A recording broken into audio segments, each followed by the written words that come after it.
Bonjour! Aujourd'hui, Caliris vous propose une vidéo pour analyser un événement indésirable. Pourquoi est-ce qu'on pourrait analyser un événement indésirable? Tout simplement pour éviter qu'un événement similaire ne se reproduise parce on aura réfléchi à ce qui s'est passé et trouvé des solutions pour ne pas que les choses arrivent à nouveau. Alors, pour analyser un événement indésirable, il y a un prérequis qui est indispensable, c'est de considérer l'erreur comme une opportunité pour apprendre et pour s'améliorer. Ça, c'est vraiment un incontournable sur la dynamique d'analyse d'un événement indésirable. Pour analyser un événement indésirable, il est nécessaire d'avoir deux choses essentielles. D'abord, une analyse qui est complète. Qu'est-ce que ça veut dire une analyse complète? Ça veut dire une analyse qui aille de la chronologie des faits, qui sera détaillée, jusqu'à la définition d'un plan d'action. Et puis, deuxième incontournable, c'est d'adopter une méthode d'analyse qui soit systémique, c'est-à-dire qui puisse balayer l'ensemble de l'épisode de soin, mais aussi l'ensemble des dimensions du soin et du contexte. Alors là, ce qu'on vous propose aujourd'hui, c'est de détailler ce qu'on appelle la méthode alarme, qui est recommandée quand vous renseignez éventuellement votre volet 2, quand vous avez un événement indésirable grave associé aux soins. Mais c'est une des méthodes qui existent. Il y a d'autres méthodes qui peuvent exister, Orion, etc. Alors, ce qu'il faut retenir quand même, quand on parle d'analyser un événement indésirable, souvent on pense effectivement aux événements indésirables qui sont graves. Mais on peut très bien analyser des événements indésirables qui ne seraient pas graves, mais qui nous semblent intéressants à analyser pour éviter que ça se reproduise. Par exemple, c'est quelque chose qui est arrivé une fois, deux fois, et puis bon, en fait, on en a un peu marre et on aimerait bien que ça arrête de se reproduire, cet événement indésirable. Donc là, la vidéo qu'on vous propose, on va vous proposer une alternance entre des apports un peu méthodologiques et puis la mise en pratique directement avec un exemple qu'on vous propose. Donc, première étape pour analyser un événement indésirable, c'est la chronologie. Donc, comme son nom l'indique, on va recueillir de façon chronologique les faits, les choses, de façon très factuelle, ce qui s'est passé pour aboutir à un événement indésirable. Il faut être suffisamment précis. Il va falloir rencontrer différentes personnes, s'il y a différentes personnes qui sont intervenues lors de l'épisode de soins, éventuellement rassembler des documents pour permettre une meilleure compréhension, le dossier du patient ou d'autres choses, des protocoles, etc. Cette chronologie, c'est vraiment la base de travail pour l'analyse. Donc, il faut consacrer du temps et vraiment, c'est un incontournable de pouvoir vraiment prendre son temps, ne pas s'arrêter sur un seul point de vue ou sur une première impression. Il ne faut pas aller trop vite aux conclusions. Et puis, il y a un élément qui est intéressant, c'est de recueillir le témoignage de la personne qui a été victime de cet événement indésirable, le patient, la personne accompagnée, puisque finalement, c'est lui qui a été présent de bout en bout, et il aura une lecture différente de l'équipe de soins et qui peut être complémentaire et vraiment intéressante pour analyser l'événement indésirable, et ça permet également à la personne d'être acteur dans cette analyse. Donc, on vous propose aujourd'hui un exemple où il s'agit d'un arrêt cardio-respiratoire suite à une fausse route qui a entraîné un décès. Donc là, c'est un événement indésirable grave. Et donc, la chronologie dans cet événement, donc là, on vous présente les choses sous forme de tableau. Premier élément, donc vous voyez, on a la date, de façon chronologique toujours. Vous voyez que la fausse route, elle a eu lieu le 14 juillet, mais en fait, quand on regarde l'épisode de soins, on l'a considéré dès l'entrée de la personne, dès le 30 juin. Donc, vous avez éventuellement une précision sur les horaires, ce qui est pas obligatoire, hein, ça dépend de l'événement indésirable. Là, il y a des éléments qui étaient intéressants autour des horaires. Ensuite, il est nécessaire d'avoir la fonction des personnes concernées. Vous remarquerez bien que la chronologie, là, on a uniquement la fonction, on a anonymisé le nom de la personne concernée, on n'a pas de prénom, etc., pour pouvoir avoir une analyse qui serait suffisamment objective. Donc voilà, donc on a la description des faits. Ce qui est recommandé, c'est qu'on fasse une ligne et une action pour pouvoir bien ensuite déterminer où les problématiques ont pu apparaître. Voilà pour ce qui est de la chronologie des faits, la première étape. Une fois qu'on a étudié, donc on a vu cette chronologie des faits, eh bien, on va se rendre compte finalement qu'il y a des écarts. Des écarts, et il va falloir les identifier, les faire apparaître noir sur blanc. Alors, qu'est-ce que c'est les écarts? Ça va être des problèmes rencontrés, c'est-à-dire que on avait prévu une prise en charge et ça s'est pas passé comme on avait prévu.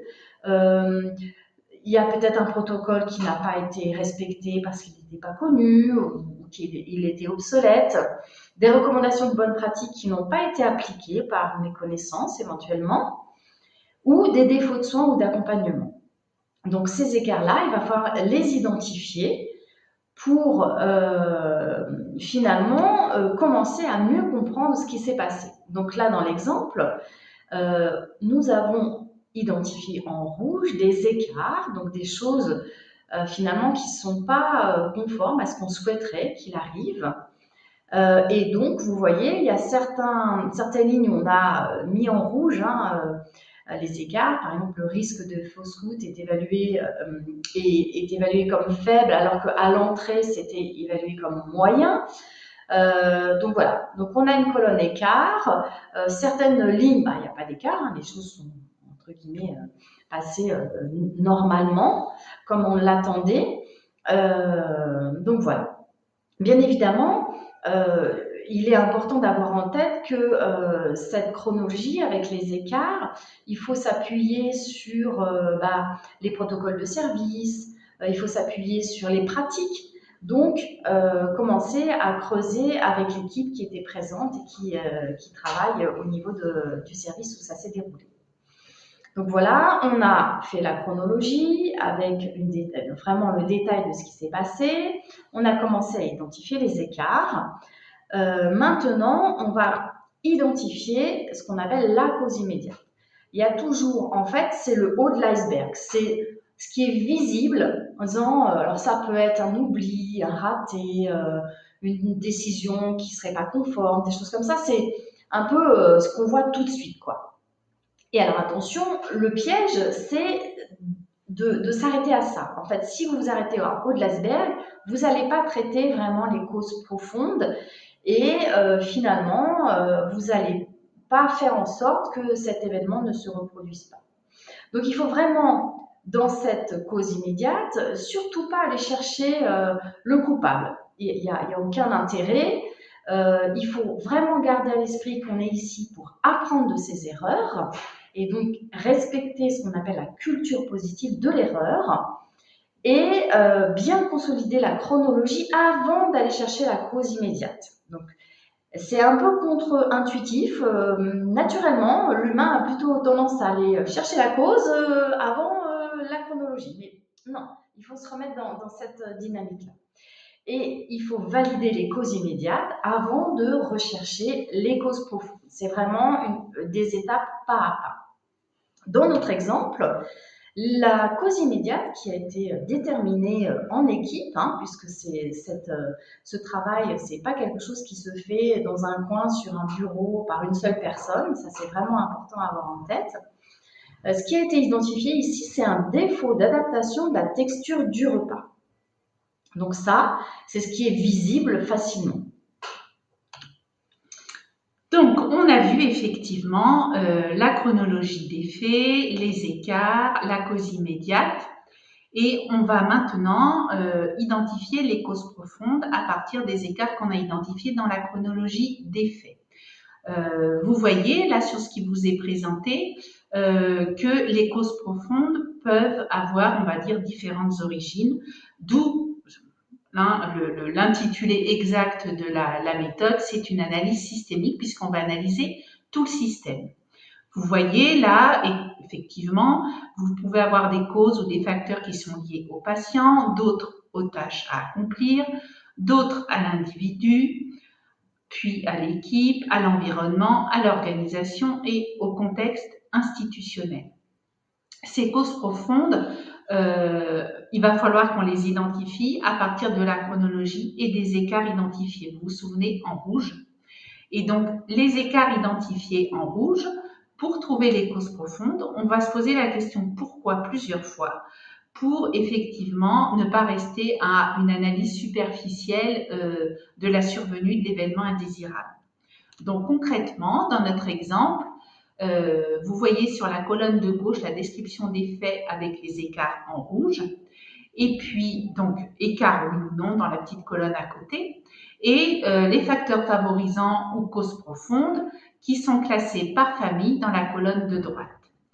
Donc dans la première ligne, enfin la deuxième on va dire, on a classé notamment les causes liées aux tâches à accomplir voilà, on a identifié quelques causes possibles. Le fait notamment que l'évaluation d'entrée était incomplète, ou le fait que la conduite à tenir pour la prise en charge d'un patient à risque de fausse route était absente, ou non connue, on aurait pu mettre aussi, parce que parfois la conduite à tenir peut exister, mais en fait les professionnels n'en ont pas connaissance.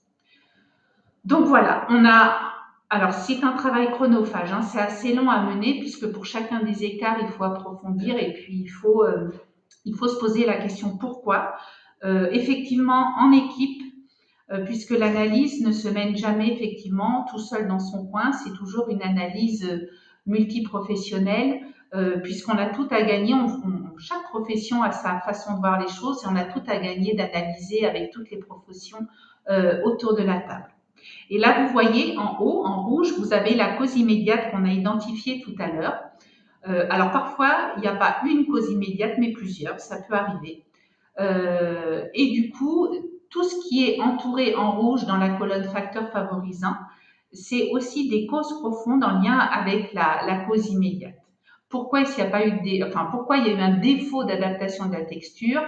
Parce que effectivement, il n'y avait pas de conduite à tenir pour la prise en charge d'un patient à risque de fausse route, ou alors que cette conduite à tenir n'était pas connue. Donc ça, c'est vraiment une étape qui est assez complexe à mener et on peut aller vraiment très très loin dans l'analyse. Une fois qu'on a identifié les causes profondes, on va aller identifier ce qu'on appelle des barrières. Alors, il y a une vraie valeur ajoutée à cette étape, c'est de mettre en avant ce qui fonctionne bien dans la prise en charge ou dans l'accompagnement. Et ça, vous savez, hein, en qualité gestion des risques, on a plutôt tendance à montrer ce qui ne va pas et à oublier un petit peu ce qui fonctionne bien. Donc là, c'est une manière de le mettre en avant. Mais c'est aussi une manière de montrer qu'il y a des barrières qui n'ont pas fonctionné, sinon il n'y aurait pas eu d'événement indésirable. Donc les barrières, ce sont tous les moyens humains, techniques ou organisationnels qui permettent alors soit d'éviter la survenue de l'événement indésirable, soit de le rattraper, soit de l'atténuer. Ces barrières, alors elles ont différents noms, hein, prévention, récupération, atténuation. Ça peut être par exemple des protocoles existants, ça peut être des formations, ça peut être des checklists. C'est vraiment tous les moyens existants dans un établissement quel qu'il soit, dans une structure, peu importe. Alors ça, c'est la théorie. Maintenant, côté pratique, effectivement, là, vous voyez notre première ligne. Alors, on a enlevé la cause immédiate pour que ce soit un peu plus lisible, mais vous voyez dans la colonne barrière, on a indiqué le type de barrière qui existait et si la barrière a fonctionné ou pas. Là, forcément, on vous a mis que des lignes avec des écarts, donc oui, il y a eu des barrières qui n'ont pas fonctionné à chaque fois. Parfois, vous pouvez avoir des écarts et en fait ne pas avoir de barrière parce qu'elle n'existe pas tout simplement. Donc, elle sera à mettre en place et ça fera l'objet d'une action d'amélioration. Donc là, on indique simplement le type de barrière et non noquée, c'est-à-dire qu'elle n'a pas fonctionné. Donc là, cette diapositive, c'est pour vous montrer de façon globale ce que peut donner une analyse en tableau avec intégration des actions d'amélioration. Vous vous souvenez, on a identifié toutes les causes profondes classées par famille. Pour chacune des causes, on peut définir en équipe, en groupe, une action d'amélioration possible. Et ensuite, bien entendu, il ne s'agit pas d'avoir 10 ou 20 actions de définies à mettre en œuvre. Il faut prioriser les actions. Alors, la priorité des actions à donner, voilà, ça dépend des établissements, mais la plupart du temps, les établissements choisissent des actions faisables et puis qui ont un coût minimum, mais avec une marge d'amélioration certaine. Donc tout ça pour vous dire que les actions d'amélioration, quand vous sortez d'une analyse d'un événement indésirable, n'ayez que 2, 3, voire 4 actions d'amélioration à mettre en œuvre, pas beaucoup plus, puisque l'intérêt c'est vraiment d'y mettre en œuvre et qu'elles soient efficaces pour les futurs événements. Les actions prioritaires qui sont retenues en équipe doivent être cohérentes bien entendu avec l'événement et bien entendu aussi, elles doivent être intégrées au plan d'action de l'établissement, qu'on appelle souvent PAC ou PAC-GR ou PAX. Donc ça, vous avez bien compris que c'est l'une des dernières étapes de l'analyse d'un événement indésirable. On est parti de la chronologie et on aboutit à un plan d'action. Dans notre exemple, là, vous voyez le plan d'action qui a été défini. Alors, dans l'intitulé, par exemple, on avait rédigé la conduite à tenir pour prendre en charge un patient à risque de fausse route. Donc, effectivement, là, pour le coup, dans cet établissement, la conduite à tenir n'était pas rédigée. On définit un coordonnateur. Il faut vraiment définir une fonction ou même dans vos établissements avoir quelque chose de nominatif au niveau du plan d'action. Puisque vous savez, si on indique uniquement une fonction et qu'il y a plusieurs personnes qui ont cette fonction, l'action ne sera jamais réalisée. Il vaut mieux responsabiliser le coordonnateur. Et bien entendu, indiquer l'échéance. Voilà. Normalement, plus les actions sont prioritaires et plus elles sont faciles à faire, plus l'échéance est rapprochée. Alors, un petit zoom sur le récit du patient. C'est une des nouveautés de la méthode ALARME-E, puisque avant la méthode ALARME, il n'y avait pas de E à la fin. En fait, cette expérience, elle doit être prise en compte tout d'abord pour identifier l'événement indésirable. Parfois, ce sont même les patients eux-mêmes qui peuvent identifier un événement indésirable et qui peuvent en faire part à l'équipe. Pour reconstituer la chronologie des faits, ce qu'on vous a dit tout à l'heure, une des parties importantes de la chronologie des faits, c'est de prendre en compte le récit du patient et sa façon de voir les choses. Et donc le recueil de données, bien entendu. Un petit rappel sur l'annonce du dommage au patient. Vous savez que c'est une donnée réglementaire, on va dire, qui doit être faite pour chaque événement indésirable qui a des conséquences pour le patient. Ça, c'est intégré au Code de la santé publique. Et ça va te faire, parce qu'en fait, quand on fait une annonce d'un dommage, on indique au patient qu'on va analyser l'événement pour en tirer des leçons. Et donc, du coup, après, effectivement, on informe le patient des leçons qui ont été tirées. Donc ça, c'est vraiment quelque chose d'important et on va dire que c'est vraiment une vraie valeur ajoutée, le récit du patient et son implication dans l'analyse, avoir une analyse complète et partagée par tous. Donc après l'analyse, effectivement, il faut suivre le plan d'action. Il y a comme ça qu'on va s'assurer que l'événement ne se reproduira pas ou s'il se reproduit, que les conséquences seront un peu moins graves. Et il faut partager l'événement. Vous le voyez dans la petite loupe, là, faire des expériences des uns, les expériences des autres. On a tous à prendre des événements indésirables qui sont produits dans le service d'à côté, puisqu'un événement indésirable qui arrive et qui survient dans un service peut très bien survenir dans un autre. Donc, il faut communiquer sur les événements indésirables. Alors, dans l'équipe concernée, oui, puisque c'est souvent l'équipe concernée qui va analyser l'événement. Au niveau du pôle ou en fonction des structures de l'établissement, au niveau institutionnel, ça peut être intéressant, notamment certains établissements organisent comme des soirées sur les événements indésirables où on peut partager les expériences des uns et des autres. Ça, c'est vraiment quelque chose, le partage, il ne faut pas le minimiser, ça prend du temps aussi et la valeur ajoutée, on ne la voit que quelques temps après. Donc là, on vous a expliqué la méthode d'analyse alarme, la méthode systémique à réaliser en équipe, qui répond effectivement aux critères pour remplir le volet 2 d'un événement indésirable grave associé aux soins, mais elle est aussi, on va dire, à mettre en œuvre pour d'autres événements indésirables, pas forcément les graves. On espère avoir été clair et compréhensible par tous. Si vous avez toutefois d'autres questions ou des renseignements à demander sur cette méthode, on vous a mis nos coordonnées, donc n'hésitez pas. Merci à vous et merci de votre attention. Merci.